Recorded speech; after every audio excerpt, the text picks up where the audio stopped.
আমি আর বাবা যাচ্ছি, বাবাকে রেডি করে দিয়েছি।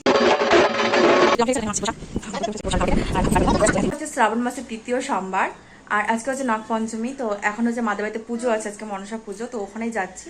এখন 9:30 বেজে গেছে, এখন আমি যেতে পারিনি, তো রেডি হয়ে গেছি। আর এই যে বাবানও রেডি হয়ে গেছে, আমি আর বাবান যাচ্ছি, বাবানকেও রেডি করে দিয়েছি। তো যাবো আর আসবো, মানে বেশি লেট করবো না। তো চলো। তো আমি কুর্তি পরেছি, কারণ শাড়ি পরবো ভেবেছিলাম, কিন্তু সকাল থেকে যে হারে বৃষ্টি হচ্ছে তাই শাড়ি পরার আর রিস্ক নিলাম না। আর রাস্তায় পর্যন্ত জলকাদা হয়ে গেছে, তাই কুর্তি পরেছি নর্মাল। আর কেউ যাচ্ছে না, আমি আর বাবান যাচ্ছি। তো দাদা দেরি হয়ে গেছে, টোটো পাচ্ছি না বলে, তো দাদা ভাই বলে রেখে আসতে। আর এই দেখো বাবানের কাণ্ড। আমি একদম ঠিক টাইমে এসেছি, এসে দেখছি এখনও পুজো শুরু হয়নি, কেবল পুজোতে বসেছে। আর যিনি পুজো করতে বসেছেন উনি হচ্ছেন আমার বান্ধবী সোনালির বাবা। তো চলো এখন পুজো হচ্ছে। আর এই পুজোটা হচ্ছে আমার মানতের পুজো, যেহেতু ছোটোবেলায় আমাকে সাপে ছোবড়ে মেরেছিল। তো আমার কোনো বাঁচার মানে আশাই ছিল না, তো মা মানত করেছিল যদি আমি বেঁচে উঠি তাহলে এই পুজোটা প্রতি বছর হবে, তার জন্যই হয়।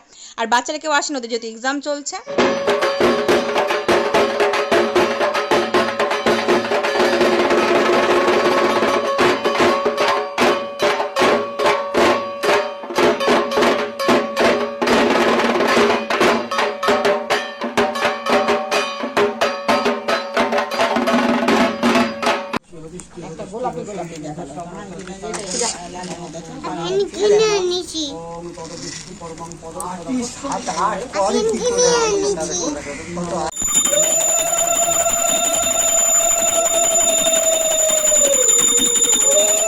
তো পুজো কমপ্লিট হয়ে গেছে। আর আগে আমাদের বাড়িতে মূর্তি তুলে পুজো হতো প্রতি বছর, এই বছর থেকে ফটো ফ্রেমে পুজো হবে, তাই এবছর ফটো ফ্রেমেই করা হয়েছে।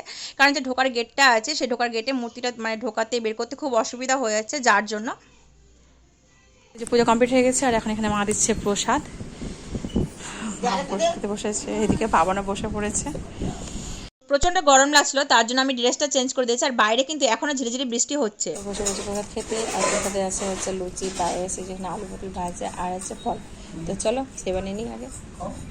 এখন হবে হচ্ছে লুচি, তো লুচির আয়োজন চলছে। আর এদিকে হচ্ছে যে লুচি ভাজা, যে এখন হচ্ছে লুচি ভাজা। প্রত্যেকবার খিচুড়ি হয়, তো এবার খিচুড়ি করা মানা হয়েছে, যে সবাই লুচি খাবে তার জন্য। আর এই দেখো এখানে এক হাঁড়ি লুচি।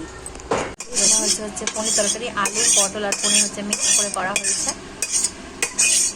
জানো তো, আগে আমাদের বাড়িতে প্রতি বছর বিশাল ধুমধাম করে পুজো হতো। আর পাড়ার প্রতিটা লোক মানে প্রতিটা বাড়ি ইনভাইট থাকতো আমাদের বাড়ির পুজোতে। আর প্রতি বছর পাড়ার সমস্ত লোকে খিচুড়ি, তরকারি, চাটনি, পাঁপড় আরও নানান কিছু প্রসাদ খাওয়ানো হতো। বাট এই বছর কিছু হচ্ছে না, কারণ যেহেতু আমার শরীরটা খুব ভালো নেই, মার শরীরটা ভালো নেই, তো মাও আর পারছে না, বয়স হয়ে গেছে, যার জন্য। তো এবার করেছিল হচ্ছে লুচি, তারপরে হচ্ছে পায়েস, আলু পটল পনির দিয়ে মিক্স তরকারি, বাঁধাকপি তরকারি, আমরা চাটনি, মিষ্টি। আর এই যে মা সমস্ত প্যাকেট মানে ক্যানে ভরে দিয়েছে, বাড়িতে নিয়ে যাবো, যেহেতু কেউ আসেনি ওদের জন্য খাবার নিয়ে। তো চলো এখন যা হচ্ছে বাড়ি, ওরা আবার না খেয়ে বসে আছে। সবাই খুব ভালো থেকো, টাটা।